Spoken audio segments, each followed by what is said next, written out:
Wave hi, Anna. I'm sorry? Wave hi, Anna. Wave hi. Why are you recording me? Because the last time you recorded a class meeting, I accidentally threatened to set the Wellness Center on fire. Because 10 years from now, I'm going to use this against you and blackmail you. Yeah, exactly. All right. Now, here's an interesting exercise. I forgot to put this down on my notes. Everyone watch me. Turn off your phones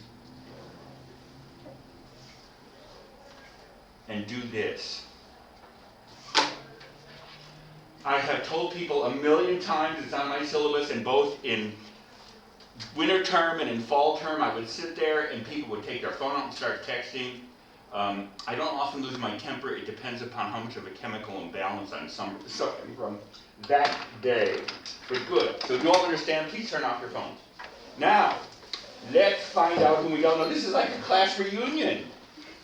Look at you two. Should you be sitting so close to each other? So does everyone have both things? The great alternative, we'll go over that in a minute. And the notes for today? Excellent. So let's find out who's here and who's been naughty and nice. Now, Adara Aho, I know she couldn't be here today, right?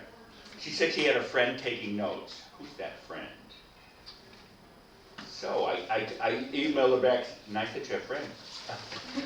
Now, I misheard your name the other day. I thought it was Sarah. It's Saris, right? Sierra. Sierra. Oh, Sierra. Now you know I'm not only good looking, but deaf, too.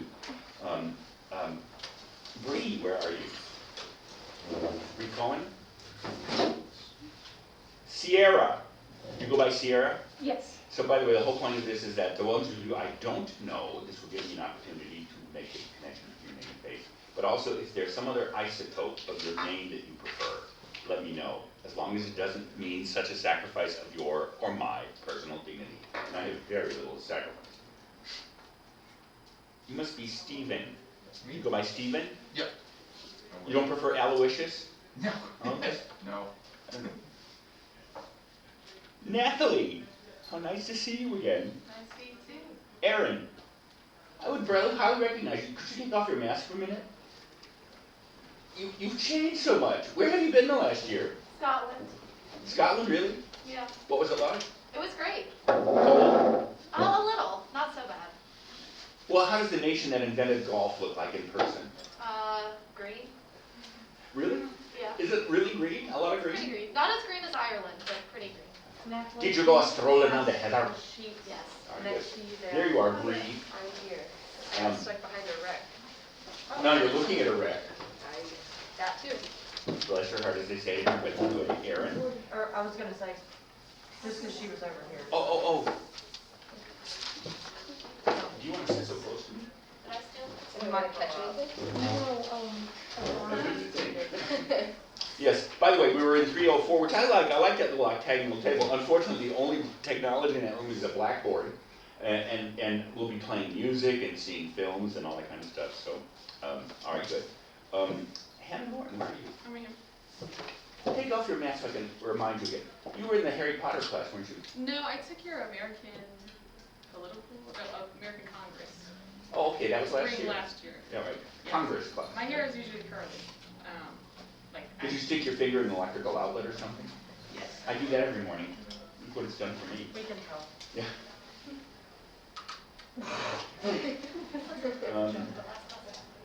By the way, for those of you who wonder, haven't had me in class, I have to start out. Now, by the way, next Monday at 2:30, they're actually introducing the third candidate for my replacing me. I'm retiring this year, being 70 years old. One of my great moments in life was 2 weeks ago. I had to take an Uber because I had my car repaired. And I told the guy, yeah, I'm 70 years old. He turns around, the Uber driver turns around and goes, "What? You're lying!" I said, well, thank you. But when you have the maturity life of a 4-year-old, it's easy to look young. Christine? Dalen? Dalen, yes, sir. Do you go, is that pronounced correctly? Dalen? Yeah. Yes, Is sir. that a Welsh name? I'm not sure what it is. Dalen. And you go by Dalen? Yes, sir. You go by Dalen, right? Yes. And now you know what it's like to have a class with Dr. Dunn. You go by Dalen, right? Oh, your name is both in the bottom. Are there two Dalens here? That would seem to defy. Yeah. Tabitha, oh, nice to see you. And Anna. I had Tabitha, Nathalie, and Anna in my winter term class, so it's really got one day of break. I only cried twice. What were you doing in Scotland? I was studying abroad. What did you, like what classes did you take? I took Politics of the European Union. I took the Scottish Enlightenment class that all of the exchange students have to take. And I took 2 psychology classes. So from your take, is the independence movement going anywhere in Scotland? People talk about it, but I don't think they're actually making any real steps. So they're just always. I think the tide may have passed when they had the referendum a couple of years ago. Yeah. Anyway, so let me just practice. Tabitha, Nathalie, Aloysius, Stephen, Sierra, Aaron, Dalen, Hannah, Anna, and Bree. All right, good. Do you have the notes for today and the great alternatives? So let's do some administrative stuff. I know I send out lots of emails, but if you had my social life, you would reach out to people through emails all the time too. Read them. I send out material all the time, so, and it isn't because I have a desperately empty social life, it's because I don't use TikTok. How many use TikTok? Tools of the Chinese Communist Union. So read my emails, there's lots of good stuff in there. Second, Canvas.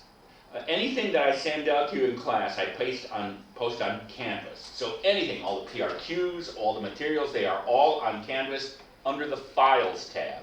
So you have to go to, how many of you have ever used Canvas? Don't they teach you how to use it? Kind of. Okay, so it's on Canvas and books.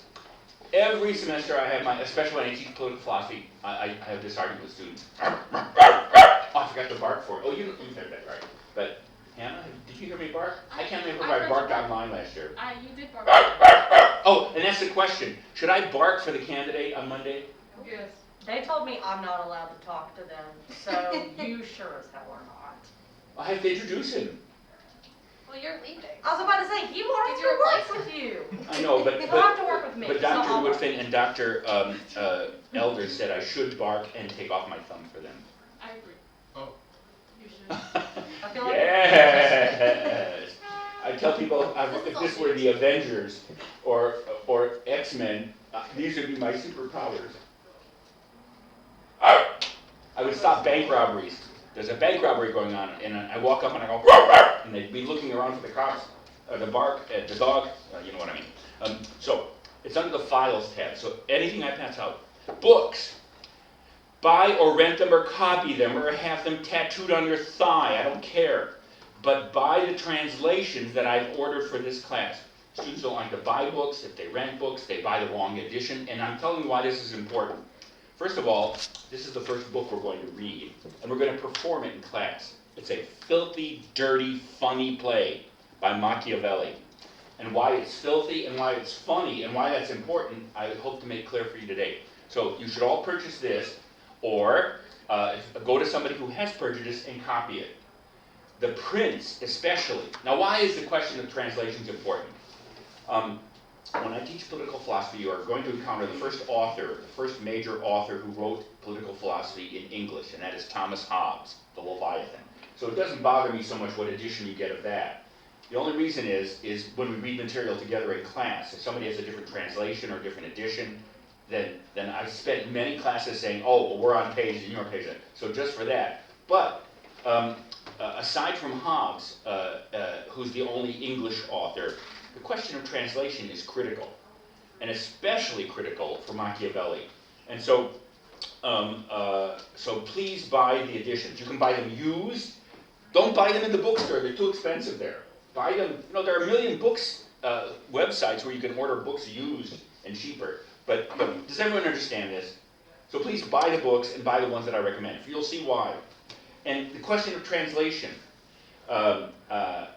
When we turn to the Prince especially, I'll try to make you see why the question of translation. And indeed, if you look on the syllabus and materials, I've actually copied and sent out a few pages of another translation and edition of the prints. So that, and you'll see, I want to explicitly raise the question of translation and how to translate. So do please, all right, is that clear? Everyone understand that? Thanks, good. PRQs, preparation and review questions. I'll send out preparation and review questions on all the readings, and I've been doing this for about 15 years, this method of preparation and review questions. It's the only way I can find to make students go crazy. And there are so many ways to make students go crazy. Preparation review, one of the things I've learned in 40 years of college teaching is students either don't read or they don't know how to read. And by the way, I don't mean to say to be insulting, it's just a natural talent. It's difficult to learn how to read attentively. And the thing about the material in this class, the philosophic authors of humanity write on a different level than you and I are generally used to reading. Most people read pretty carelessly. And I have to tell you, like, tests have shown that graduating seniors across the country now have like an 8th grade reading level. And I'm not saying that's true of you guys or anything, I'm sure you're all geniuses. But to read these texts are written by, how many of you think calculus is difficult? I failed it as an undergraduate. Of course, I never went to class. And I loved it. I loved calculus, but I failed it. And I don't have a mind for math. I also failed PE because I have a body that's like a Pillsbury Doughboy on cocaine. More like meth because meth's more affordable. Oh I'm my just God. kidding. Sorry. It's being recorded, so. I mean, pseudoepinephrine. That's the stuff you take to make your nose run. Anyway, preparation and review questions, they're designed for you to help prepare the material and then to review. They will constitute the short answer part of your midterm and final exam. Actually, I think if you look on the daily schedule, which probably will quickly become a work of fiction, I hope to have our midterm right after we finish Leviathan, which is kind of a natural dividing point. Also, that's when our grades are due, so I'll probably submit fake midterm grades for you, then grade your exams, and send you the real midterm grades. How many are graduating this year? Aren't you a senior too? I'm a junior. Okay. Anyway, so the preparation review questions, and to like when you asked in class on January, how much should you write? Generally speaking, you should imagine that much. You want me to go around and help you measure that? So everyone do that. Good. I like people. Syllabus. Look on that. And my standards for grading. And I've already sent out your paper topics, which are due at the end of the semester. Plus, I've also sent out some example theses and how to write a thesis and everything. Note the critical dates. Now, first of all, you have to raise your hand, right hand, and swear, I, your name.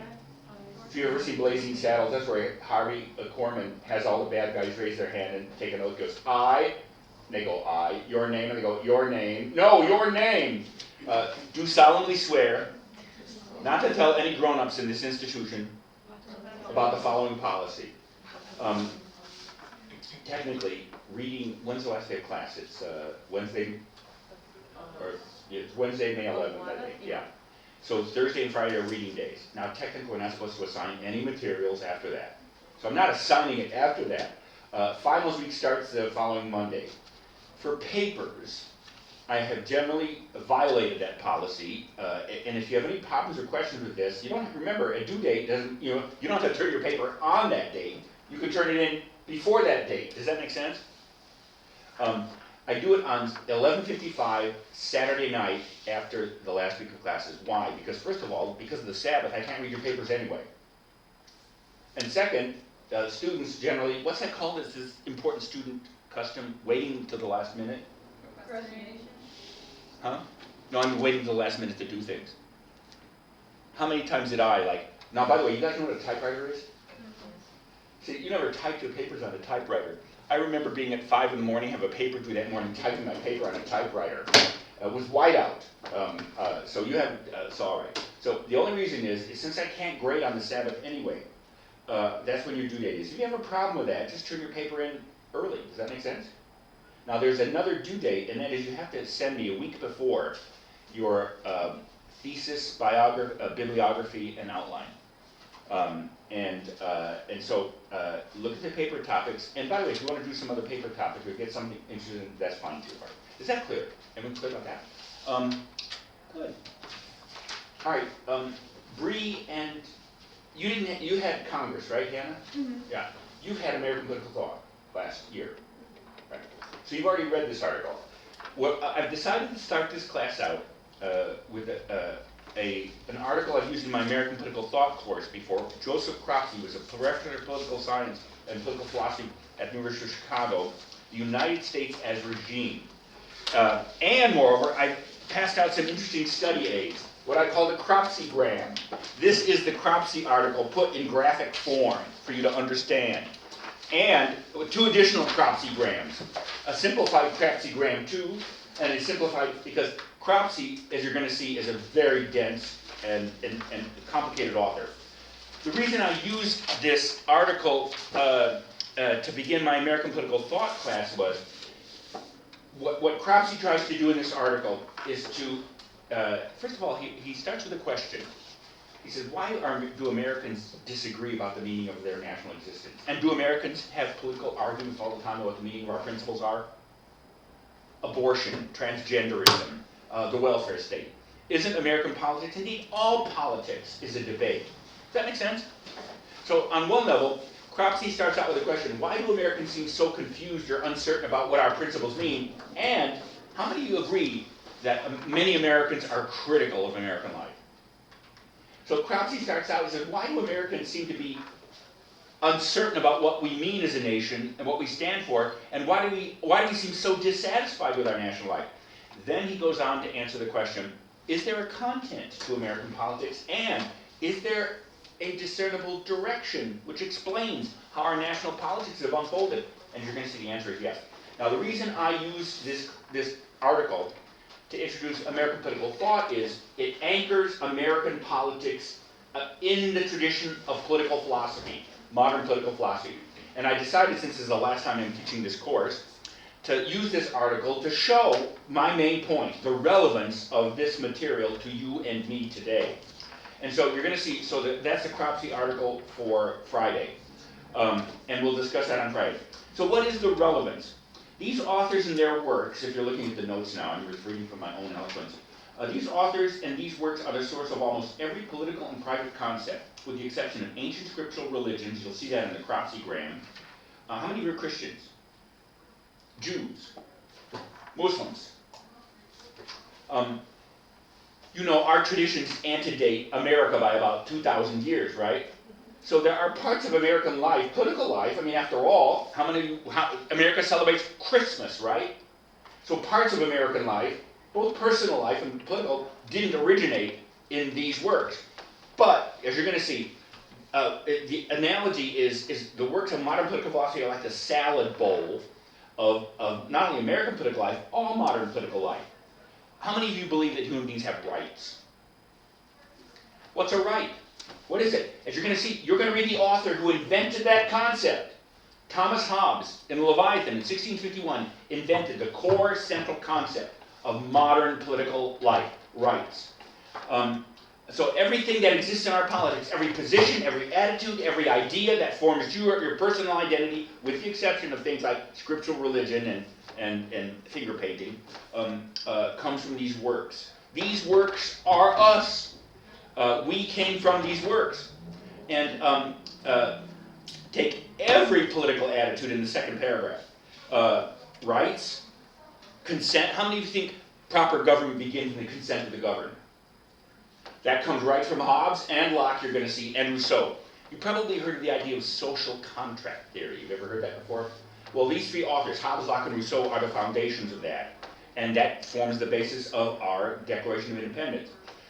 Equality, liberty, modern republicanism, and constitutionalism. As you know from the Foyle's War class, we read Locke's second treatise, the chapters 11 through 13. Locke invented the separation of powers and checks and balances, this great author. So we're not reading every author in modernity. And as you're going to see, Cropsey's article, by the way, will also be a nice introduction to modern political philosophy as a tradition, as a set of ideas. Probably you are some variety of advocate of something like capitalism or the free market, probably socialism and the welfare state. I assume that's all true for you guys. All those ideas came from these works. But every major controversy, feminism, homosexual rights and marriage, and I tried to pick probably, how would you agree that transgenderism is probably the most contentious and controversial political issue of our day? The whole question of like your personal pronoun and everything like that. Now you understand, in all prior ages of history, the idea that you could change your gender was absolutely unknown in human life. No, That's not true. no. Well, there was always transvestitism.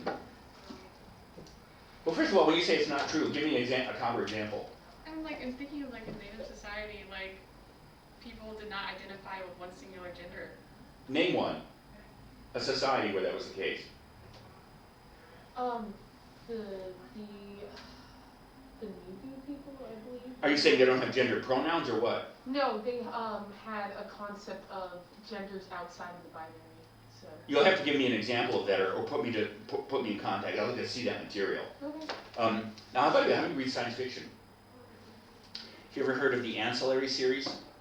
Ancillary Justice, Ancillary Mercy, and by Anne somebody. That's a society in the future where people don't have gendered pronouns. But as you're going to see, there's a particular philosopher actually who explains the rise of transgenderism today. Now, by the way, my aim is not to argue against or for it, but to show you its philosophic sources. And you know who the philosopher is? Descartes, who's both the founder of modern science and the great-great-grandparent of the philosophy called existentialism that will examine Nietzsche's philosophy. What's existentialism? Existentialism is the idea that you exist as yourself and that's your primary fact and that's the only thing you can say about yourself, and that you construct your own moral universe in all aspects of your identity. That's existentialism. Can you see why you need that for transgenderism? Because literally transgenderism, or for that matter, almost all forms of personal identity, like feminism say, you choose and make your own identity, you invent it. Descartes, you're going to see, is the source of that. Now, Machiavelli is ultimately the source, but Descartes is the real source of it. As I like to say in one of my classes, each of the great philosophers has a great phrase. Like Socrates said, the unexamined life is not worthy of a human being. What's Nietzsche's great phrase that everyone knows about Nietzsche? God is dead. You ever heard that? And if you go to the restroom on the interstate rest stops, underneath it is scribbled, Nietzsche is dead, God.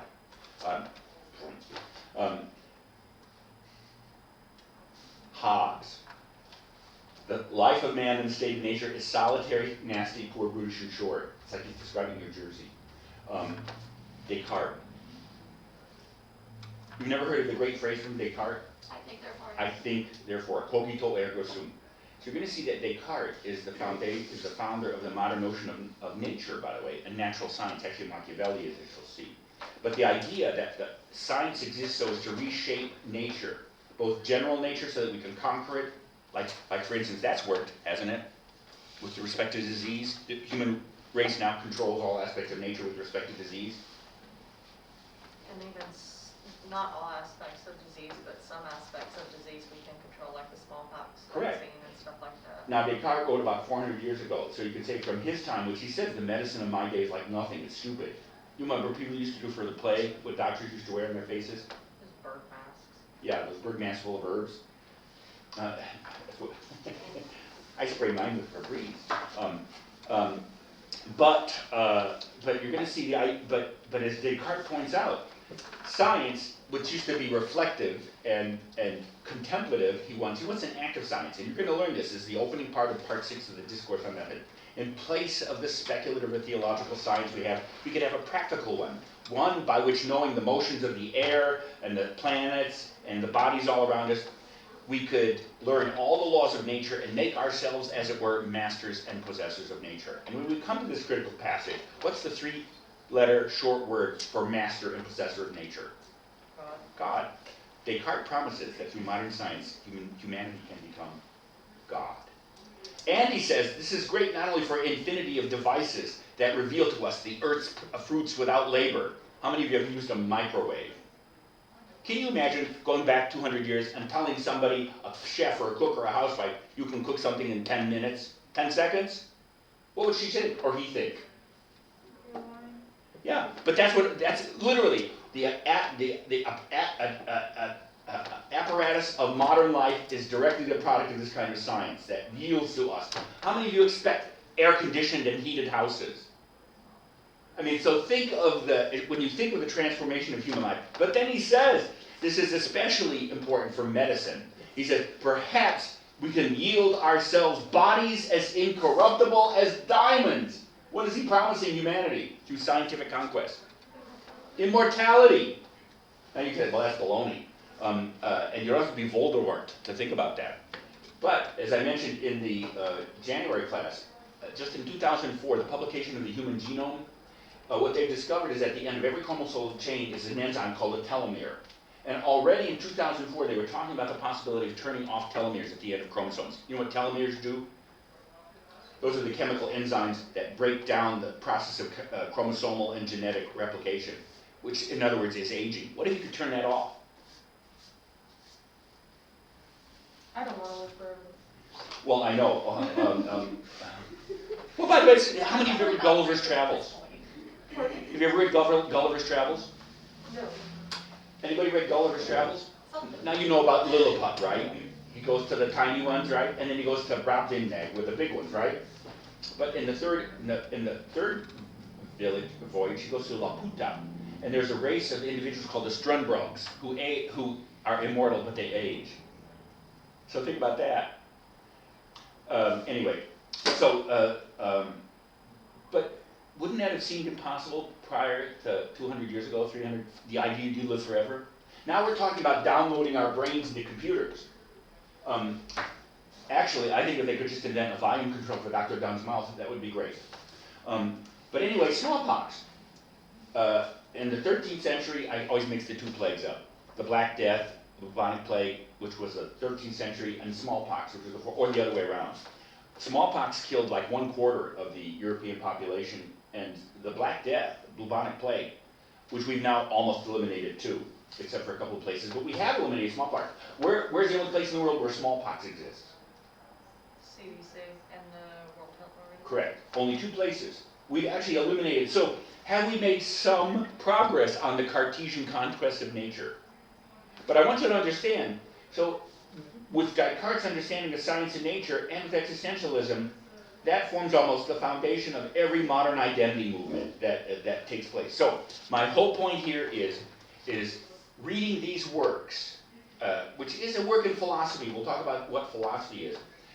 But this should be for you moderns, for us moderns, reading these works and penetrating the foundation of their ideas is a voyage of self-discovery. And ultimately, that's what philosophy is.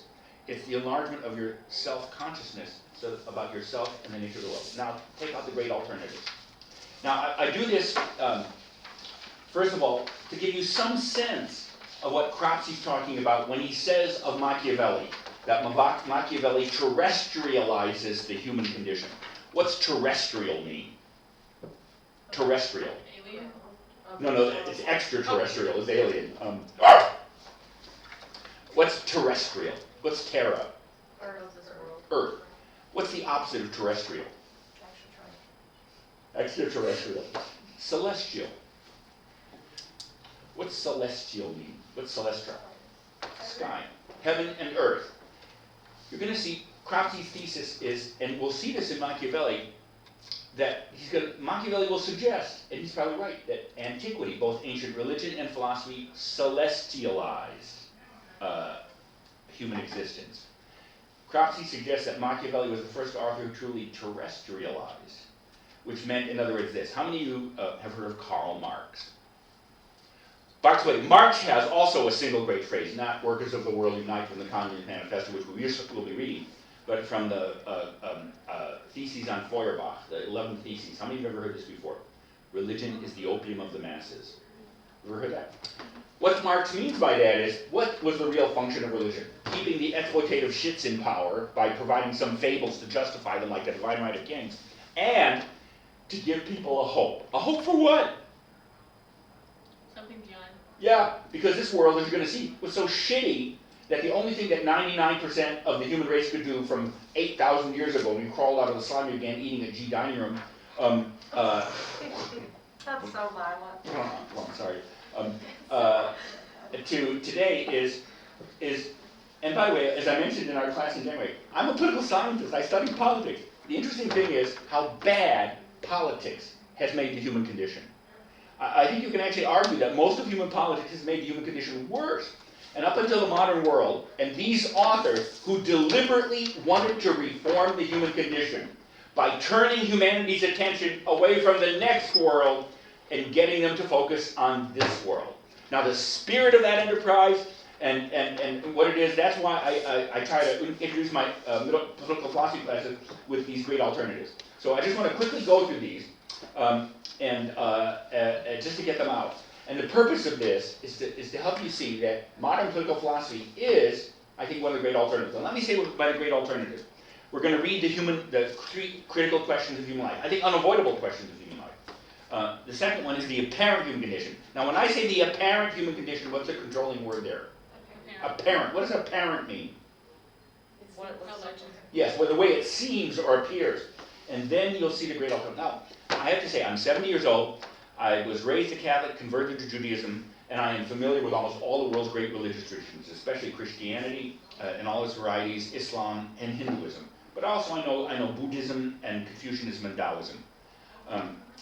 And Festivism. How many, like from Steinfeld, Festivus? For the rest of us? All right, never mind. I have studied 14 languages. I'm just all trying to impress you with myself.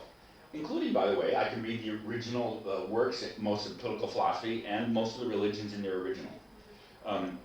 And I've been a quote-unquote rabbi of 3 congregations. I've conducted 17 funerals. I've washed 23 bodies. I've been married, divorced, and done more damage in my personal life in terms of my relationships, probably, that I've often said that 14 states require me to wear a warning label when I go on a date. So these great alternatives, hear what I hear. In response to the great issues of human life, I think these are the great alternatives. I actually think they exhaust all the great possibilities of human life. And the question is, are these mutually exclusive? Do you understand what mutually exclusive means?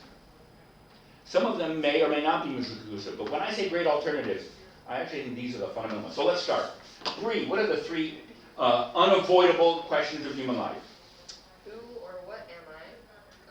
Who or what are we? And what is the nature of the world?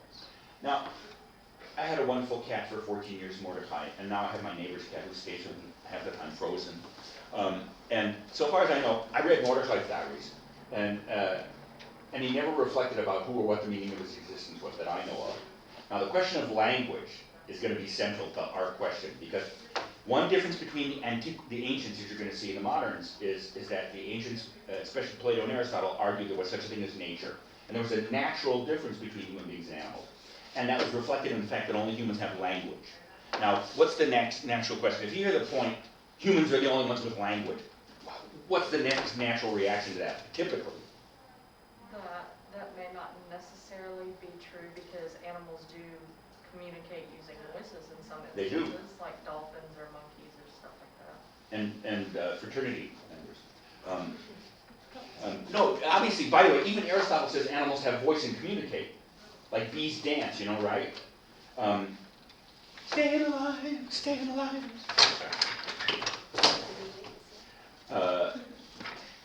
Where was I? Staying alive. So the question is whether they have language. I just finished an interesting book called Why Chimpanzees Cannot Speak. There was this great experiment in the Atlanta Zoo or some center for the study of primates a couple of years ago where they taught apes sign language. And because, you know, they don't have vocal apparatus. And there was some argument that apes could actually, because I remember one of them was named Lily or something like that, and then one of the other apes died. And when somebody signed her, she made the symbol for a lily, and then she went like this. How many of you know ASL? What's this? Yeah, it's the word for sad. And she meant a sign for ate, for sad. So it would seem as if perhaps animals do have conceptual or self-conscious or linguistic life, but we don't know. Because you could say we don't speak their language. And now dolphins, cetaceans, chimpanzees, and orangutans come very close. But as you're going to see, one thing that all these authors have in mind is that language is what makes human life different. The only difference is, as you're going to see, unlike Aristotle and Plato, they argue that language was completely artificial and acquired through society. So as you're going to see, one of the great philosophic problems that reverberate through this material is most of these authors deny that there is any difference in consciousness or freedom or dignity between us and any other animal. Now, as you're going to see, most of these authors are authors of political freedom. Yet they often embrace a cosmology which denies the existence of human freedom. More about that later. Anyway, so, how many of you have ever wondered who you are? How many of you have wondered what you are? I know you're wondering what I am right now, but that's different. But human beings, as Aristotle says, human beings are the political animal. Now, other animals live in groups, but we're the only ones that get into arguments. I know wolf packs have alpha males and that kind of stuff, but we're a political animal. We're a species, as I tried to argue in our class in January. That for you to ask who you are, you have to be aware of what you are. That is to say, when you say, Bree, who am I in this life? Aren't you asking what's the meaning of my life? What's my life about? What am I for? What's my identity bounded on? Isn't that I'm not trying to read your mind or anything like that. Oh my gosh. Not just clean it up. But like it or not, and this is probably the great debate between existentialism and what's called essentialism. Aristotle is an essentialist. And Aristotle says you have to be aware of what a human being is before you can ask who you are. The existentialists turn that around and say, well, the first reality that you're aware of is that you exist. That's what the existentialists say. But you're going to see, it's Descartes who first argues that. And what's the nature of the world? Now, many times I've looked up at the moon at night and wondered, what's it all about, Alfie? And maybe my cat did too, but my guess is most animals aren't aware of the universe's universe. But we are. We're the only animal, in other words, who's aware of ourselves, our species, and the universe that we live in. So, with that in mind, what's the apparent human condition, Anna? When I find out, I'll let you know. Oh, it's right there. No, on the paper. Page laugh. Yeah. We are born into a world of unpredictable chance, which is also known as fortune. Our lives are brief, flourishing between sweetness and horror, endlessly driven by our passions and needs, ending in the blackness of the eternal grave. The larger human world is a chaos of competing visions and ambitions, with most of humanity struggling to stay alive in a snake pit of political oppression and poverty. It is 10:39 in the morning, and you made me read that. How many feel better about life after that? How many think that's true? Now, by the way, it's the apparent human condition, is that right? It's a bummer, right? Now, you're going to see the great alternatives, I think, are the fundamental takes on that. So starting with you, Hannah, let's go through them.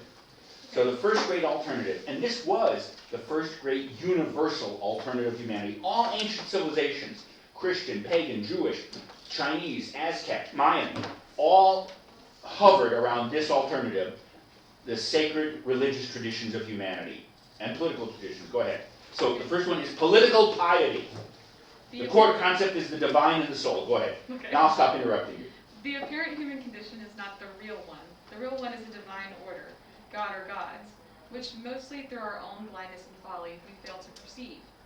That order calls out to us through prophecy and revelation, primarily through love, so that we can lift our sights up from our bodies. Oh, from out body? Lift our sights up from our bodies. Okay. And the torments of our condition to fasten our lives on the eternal. Moreover, the revelations tell us how to make the soul the foundation of our political lives, achieving justice, the common good, and a true harmony between individuals and the collective. This is the Bible. This is the Bhagavad Gita from the Hindu tradition. I would say this is Confucianism, Shinto, the Japanese religious national tradition, and the great epics of Homer, Hesiod, Gilgamesh, and all the Aztec epics. In other words, where did all these ancient civilizations believe that these truths came from? Revelation. And typically that's why this alternative is connected with some sacred text. Does that make sense? But this was also now here's the point. You could say, well, what's the difference between religious and political life here? Up until 1776, and what was that date? The revolution. Yeah, the American Revolution, the Declaration of Independence. The United States was the first country to separate what we call religion and state. Now, it's a debate about how successfully we separate it, but every collective existence that existed in humanity before this combined what we call religion and politics. And by the way, if you didn't accept it, what typically happened to you? Yeah, you burned at the stake. Or like Athens, executed Socrates for not believing in the god of Athens. All right, so apolitical piety. Dalen? The above with the suggestion that the human world is to give into evil and error, to be dominated by passion and ambition for the worldly things, so that we should focus our personal attention on the divine order and turn away from the human and natural world of chance and suffering. And by the way, I think certain aspects of Christian and Buddhist monasticism are examples of this, certain strands of Zen Buddhism. What I mean by that is this: what's the difference between this alternative and the first one? What's taken out? What's apolitical mean? Not political. Yeah, not political. That is to say, these religious traditions sort of argue that the human world is too broken, or that we can't live together in harmony. Now I understand monasticism tends to say, well, don't they form communities? They do. But they tend to, for instance, step outside family or reproduction or sexuality, unpolitical rule, even if they have systems of rule. And don't forget, the word monastic, we think of monasteries, right? But actually, Christian monasticism originated. What does monastic mean, literally? What's monos? The Greek word for one. Literally, the first founders of Christian monasticism would actually said, you go out and live in the desert alone. It's only about the year 300 that monastic communities formed. But there is this potential alternative that says politics is just too broken, it doesn't work. And therefore, we have to develop our spirituality outside of politics. Does that make sense? Aaron, the third great alternative. There is a natural order. This is classical political philosophy. Go ahead. There is a natural order interspersed with fortune and chance, which is open to the rational mind, visible behind the apparent human condition. We find our personal happiness turning our reason, the highest natural power and sweetest pleasure, to contemplating that order, sharing philosophic discourse with like-minded individuals, and completing ourselves in rational self-rule. Moreover, that natural order of purpose and end can inform our political goals, beyond all the clashing conventional and divinely based traditions, so that we can attain justice in the common good. And this is Socrates, Plato, Aristotle, Cicero, and Shakespeare. You had ancient political philosophy, didn't you? So these are the authors who argue, yeah, the human world's a mess, but the human mind is capable of knowing our own natures and learning from our natures what we're supposed to be through rational contemplation. That's why reason is considered to be the highest human power, because it's the source of our self-consciousness and our knowledge of our natures and our human self. Now, you're going to see one of the great debates between antiquity and modernity is what is nature and how much guidance does it provide? You're going to see that becomes a great debate. Sierra, now this is critical because people don't normally think of this as a great alternative, but you'll see why when you read it. This is classical tragedy. How many of you have ever read Oedipus? Antigone? Or Shakespearean tragedy? Or Eugene O'Neill? How about The Death of a Salesman? Have you ever seen the movie Manchester by the Sea with Casey Affleck? That is the clef. Okay, so what's tragedy? Go ahead. The apparent human condition is a real one. So by the way, what's the difference between this alternative and the prior two ones? Are you asking me? Yeah. It's as in that first sentence. That our human condition, this is what's real. Right. The divine traditions in classical philosophy say the world that we live in and experience actually isn't our real world. There's another world, like beyond. Does that make sense? The next world or something like that? Heaven. Tragedy is the first alternative that says what you see is all there is. Go ahead. We can only learn to move through the unpredictable currents of fortune, navigating the inexcapable, innerly, partially intelligible tensions in our identities, experiencing our suffering and giving it visible songs so that we can recover what individual and collective nobility we may. There is a limited kind of wisdom possible in life, but only enough to see our limits and puncture our pretensions. Out of this insight may come a resigned yet noble calm, but no final internal or external mastery. So, tragedy, which first surfaced in Greek tragedy, why is tragedy a great human alternative? First of all, it says there are no gods or gods. That's a wishful thinking. You understand that? Second, it rejects classical political philosophy because the whole point of Plato and Aristotle is you can use reason to understand yourself, to master yourself. Tragedy says forget it. That kind of self-consciousness is an illusion. Now, can you learn something about our lives? But no philosophic treatises, no philosophic writings can point the way, no religious tradition. And that's why tragedy as an alternative culminates in drama. How many of you have ever watched a play? And come away learning something? So the critical thing here in tragedy is a certain sadness.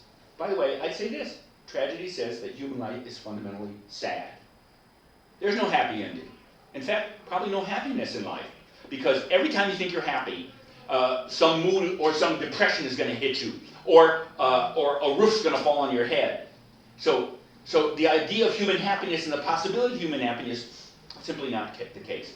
That's actually different from classical religion, classical political philosophy. Is that clear?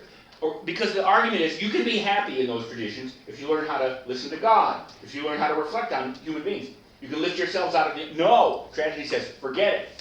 This mess in that apparent human condition, that is all there is. Now, again, we're not simply animals who go through stumbling through our lives eating and defecating,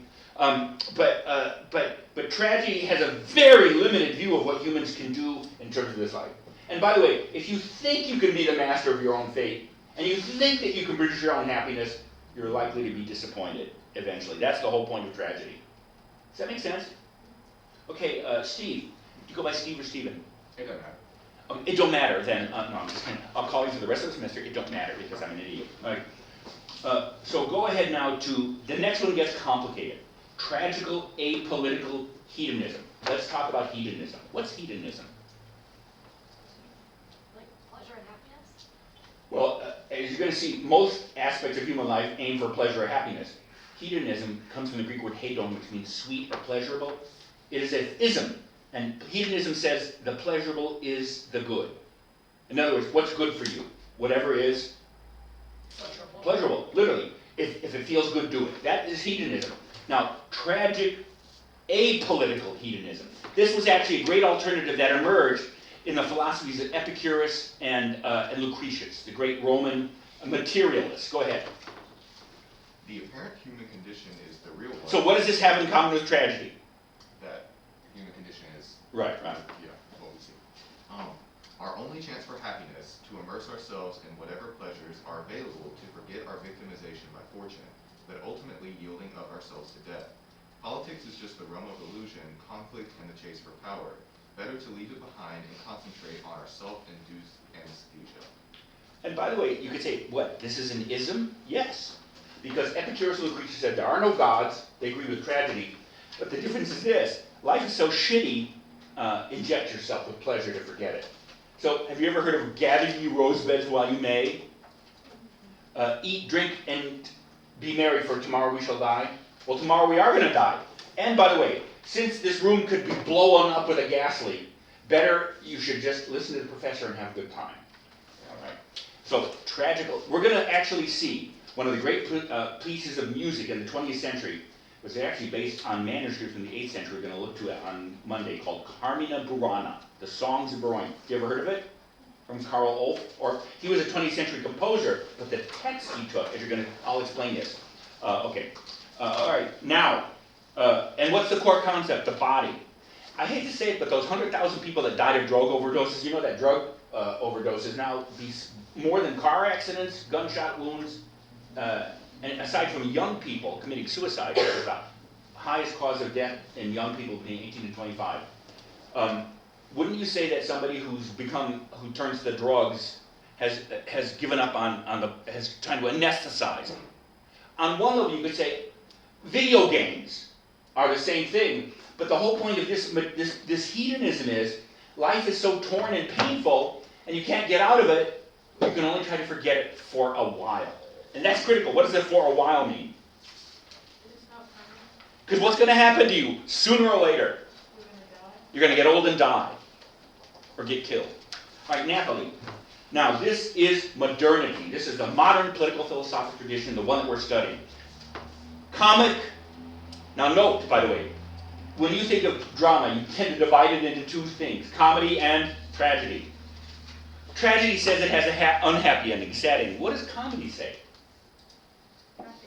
And you're going to see this alternative, beginning of Machiavelli, says, well, yeah, we live in a shitty world, but you know what? It can be different. We can make it different. We can make it different. Quick. The apparent human condition is the real one. Yet, by a combination of a high-spirited ignoring of the limitations of our condition, with a proper manipulation of the forces in and around us, we can remake ourselves and the universe so that it can come to serve the purposes of a happy, peaceful, and contented life for the entire species of this world. The real human condition, in other words, can perhaps will give way to the new human condition of a paradise born of human power. And this is modern political philosophy, starting with Machiavelli, Hobbes, Locke, Rousseau. And by the way, when I say the mastery of nature, the mastery of fortune, Machiavelli will introduce that theme. It's Descartes who will turn the mastery of fortune into science. And the last alternative, Tabitha. Tragic, comic, apolitical song. The apparent human condition is the real one, yet by a high-minded restoration of the self, we can lift ourselves up and out of this condition by willing our own freedom. Politics, science, and theology are all delusions for the weak-minded and weak-hearted. So to some degree, I've always struggled with whether or not the modern existentialists are part of this larger modern tradition. Because in a way, they turn away from politics. But nevertheless, I think I would include Nietzsche and the other existentialists within this larger tradition. Now, on Friday, we'll read Comte's article to see how American politics is based upon and follows modern political thought and what that means. On Monday, we will listen to Carmina Burana, and we will read an ancient tragedy from Livy, the great historian of Rome. How many of you have ever heard of the Rape of Lucretia, or Lucretia or Lucrece? As you're going to see, the dirty, funny play that Machiavelli reads takes an ancient tragedy and turns it into a raunchy comedy. There, as you're going to see, is the very spirit of Machiavelli and the spirit of modernity in which you and I find our existences. We'll see you on Monday. No, Friday. I promise I will not hold you late like this.